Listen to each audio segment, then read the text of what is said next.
Hello, everyone. This is Ted Schmidt from Action Coach Northwest again, and we're doing our Spokane Business Community Podcast. And today our guest is Lon Gibby, the CEO of Giddy Media Group. So welcome, Lon. It's great to see you. Thanks, Ted. Nice to meet you and good to be with you. Absolutely. So we're looking forward to hearing from you today, and we're going to start off with our questions here and listen to all your insights, so all the wisdom that you have from a lot of years in business. So, okay, here we go. So, first question: if you had to start from square one in business, what would you do differently? Wow, that's a really good question because there's a whole bunch of things I would do the same, but then there's some things I definitely would do differently, and one of them, of course, was probably I think capital. You know, having working capital, proper working capital to start. We've always had to.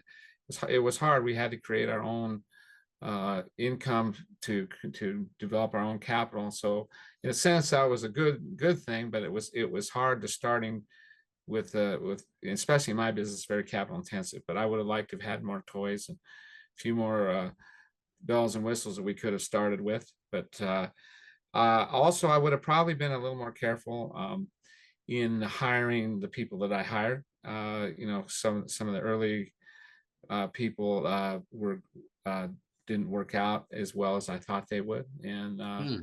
I learned a lot about people and employees over the years from that first time when I first started bringing people on board. Sure, sure. Yeah, great. No, that's you're in good company. I've heard that a lot over the years and that sort of things. So, why don't you share just really, real briefly, just a little bit more about what Gibby Media does, in case people aren't familiar? Okay, yeah, Giddy Media is a full service media company.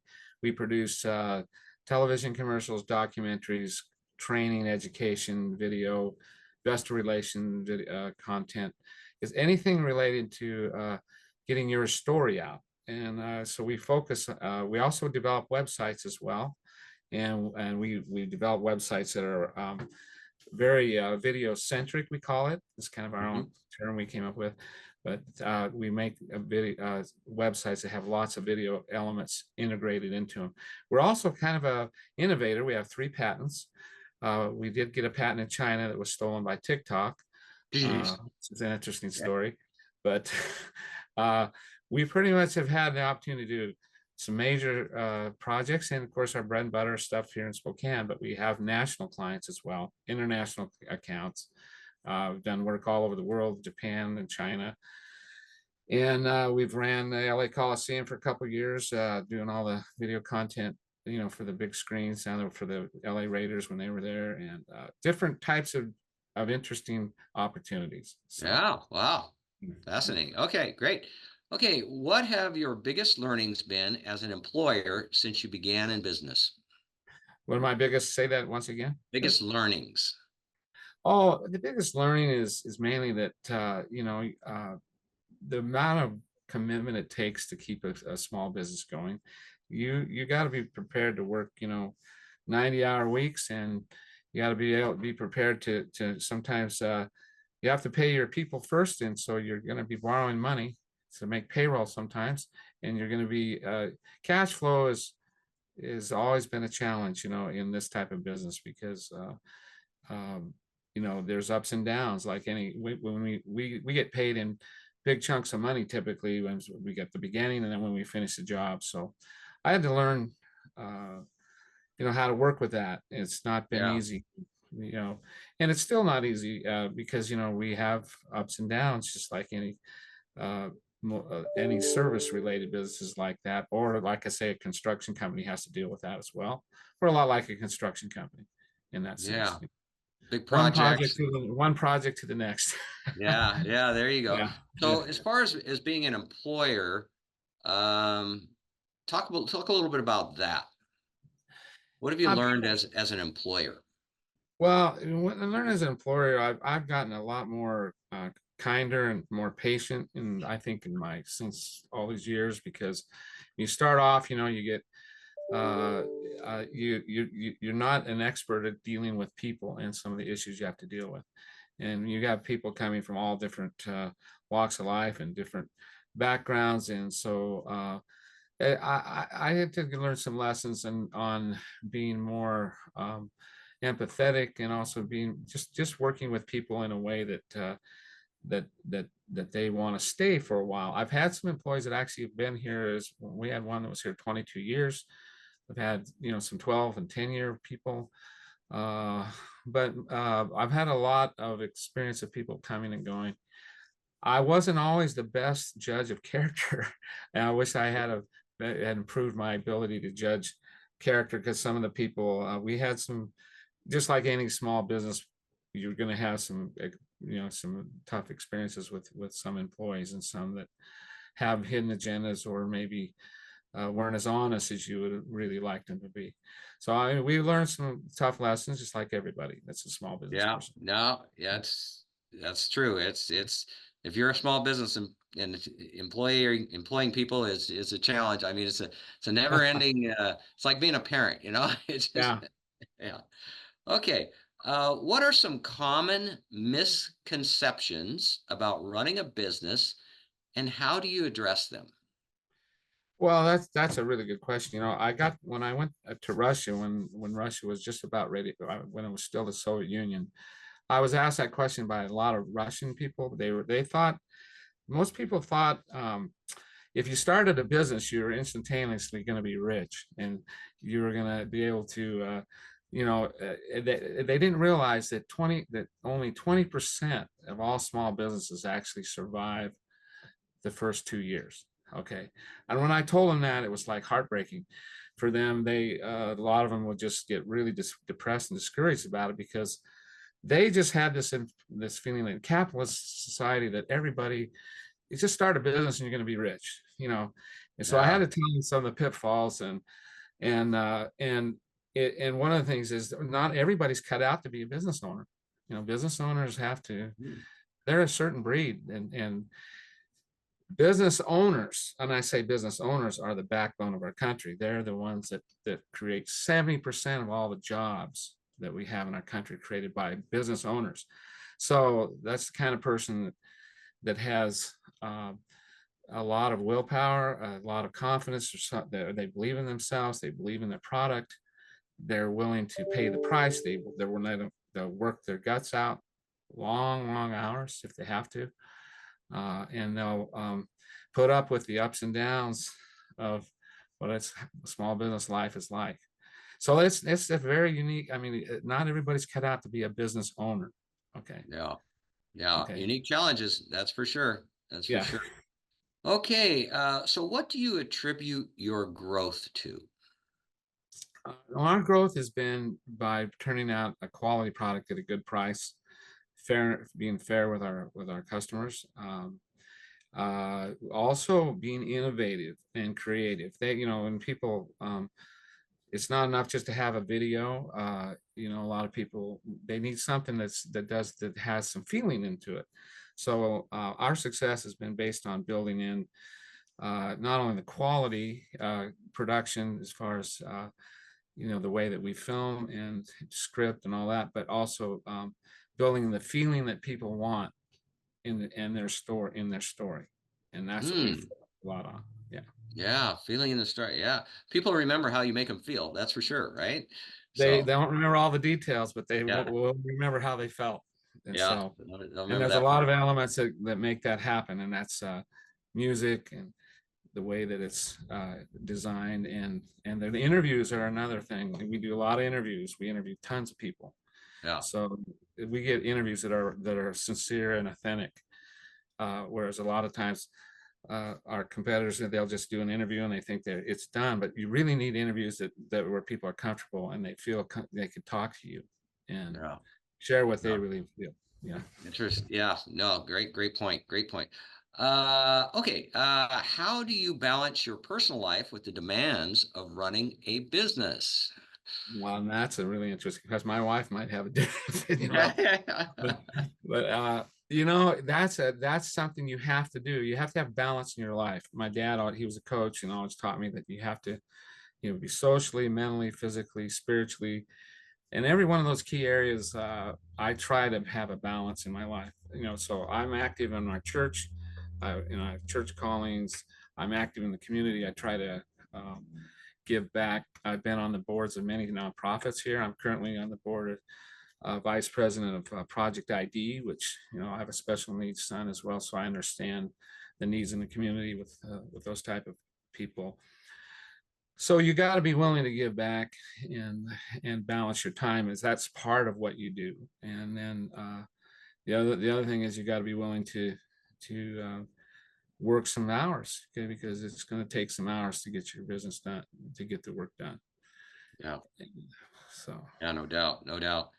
Um, you got to play hard though too. My kids all will tell you that we made time to go fishing to Canada. We go up catch salmon, and we were at Priest Lake. We love Priest Lake, sailing, and you know doing all the sports and the great things we can do here in the inland Northwest. yeah, So this is a great area for outdoor activities and all that. So, yeah, I've had a lot of business owners tell me that it's really a lifestyle. Being a business owner is a lifestyle. It's not really a job, it's a lifestyle. And you have to kind of figure that out, what works for you, So, exactly. yeah. Yeah, it's a balance, and if you're all one-sided, and plus you neglect an area of your life, and some people don't put much into their spiritual life, but spirituality is really important as well. So Yeah. everything that's, and your physical, how you take care of your body, is important Yeah, to yeah, absolutely. yeah, Put your own mask on first, right? And yeah, then yeah, uh, exactly. okay, so what qualities do you look for in employees, and how do you foster a positive and productive work environment? Oh, okay. That's a really good question. Number one, I learned this the hard way, but I don't care how talented and gifted somebody is.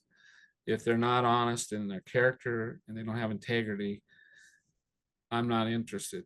And I'm going to be looking for people that are honest. That's number one. And people that are willing to, and if they're honest, that means they'll do what it takes, and they'll be sensitive to the needs of the business. The other part of your question was, of course, I look for people that are creative, of course, in my business, and also ones that aren't afraid of hard work. Because this is Mhm. a hard work, man. We're out in the field sometimes working long hours, and then sometimes we have to edit and be here in the studio just gutting it out for hours. So it has to be people that aren't afraid of work. Okay, too. But they Yeah. got to be honest, and they got to have some character. Okay. Yeah. Good. Good. Well, we're sailing along here. Just a couple questions left here. W- Next one. Okay. What question should I be asking you that I haven't? Well, you should be asking me why I'm 71 and I haven't retired yet, and I'm not, up at Priest Lake like today, like I should be. Uh, that's probably an interesting question for a lot of people. Yeah. Well, you going to share your answer to that, or? Sure, sure. Uh, I'm here because, well, my clients need me for number one. I believe that our company needs to continue on servicing our existing accounts, but as well as I'm trying to um, pass on what we've built here, monetize our library and some of the content we have. We've done some interesting things, like including Beach Boy concert and all kinds of stuff that is monetizable. So my goal is to make it our library, monetize it, and then continue to pass on to new generation. I love these new kids and the way that they work with technology, and I'd like to see this business continue on. Plus, I feel like if I most of the people I know, and you know this because you're a coach, but and you're still here and you're still working. But Yeah. if you say you're retired, okay, I talked to so many people that said, "Hey, I want to retire," and then next thing I'll check back and they retired, but they didn't do anything in their retirement. They didn't have any thing to do in their church, or they didn't have any other and so that's why the average person that says they're retired or retires lives about 19 months. and that's not a very good statistic. I think we should always keep active in one of the things that our business, and also active in our hobbies, and just keep busy helping other people, in our churches, being involved in service. Service is really the key. You got to serve others, and you can Yep. live a lot longer. So I don't think I'll probably ever retire. I'll probably always have a project to do, to be honest with Yeah. you. So There you go. Hey, yeah. that's a great answer. All right. Last question. Well, so this kind of connected to what you just said, but where do you see yourself in 5 years? And any words of advice for other business owners who are looking to grow their business? Well, I hope in 5 years, that we see give the Gibby Media brand continue on, and we'll be doing some international and national work that we have on our goals to have. Some of the ideas and technologies we have taken some traction now in a couple areas, and so we're hoping to see that in fruition. So I see the company brand Gibby Media. I think it's going to be around for a long time, and it's Gibby Entertainment or Gibby Media Technology. All of that is interconnected. So I have some major clients I'm working with in the financial area, which we're developing some content for, and we have some unique ideas in the way to communicate with people. That's one of the things we've done is we had one client, we trained 11,000 employees in 7 languages for Wow. almost 8 years. So we have some really good experience in that aspect of our business as well. So I think the company's going to go on. And then my recommendation, what was that again? That last part of that Uh, question. Yeah. just advice for business owners who are looking to grow their business. Number one, looking to grow. If you're looking to grow your business, make sure that your wife's, is advised and supports you in that. You got to have the support of your family to do it. Otherwise, it's because it's very stressful, and especially. But I would definitely look at the marketplace and see how viable your product is, and is it growable. Some products are just you, and so it's hard to grow a product if it's just you. But if it's a product that is beyond just you, and you need to you need help doing it, you could clone yourself by having employees, and do it. Not just hire employees just because you want employees. They need to do something, so you better have a good plan in place. Have a nice business plan, one that you really thought out well, and review it with you, and then seek to get the proper financing. In today's world, it's hard to get capital. A lot of banks and people talk about how they're helping small business, but they're really doing nothing, to be honest with you. And they just all talk. They just want you to come and deposit, and they're not there to really. They don't even. If they're not, you got to be careful who you work with financially. That's another suggestion I give you. Yeah. Yeah, true story there. Absolute true story. Well, great. Well, thank you, Lon Gibby, CEO of Giddy Media Group. Great insights today. We appreciate that very much. And we'll be sharing this with the business community here in Spokane. And we wish everybody well out there, and hope you're having a great day. And we'll see you all again soon. So thank you again, Lon. Ted, thank you. It's been nice to visit with you. And by the way, Absolutely. you got a great hairline there. Yeah, I Um, know. you I got work you're hard. I having, work really hard on that. we're all having good hair days today. Yeah. See you Easy later. to take care of, right? Yeah. All right. Take Thanks. care, Lon. Thanks again. Take care.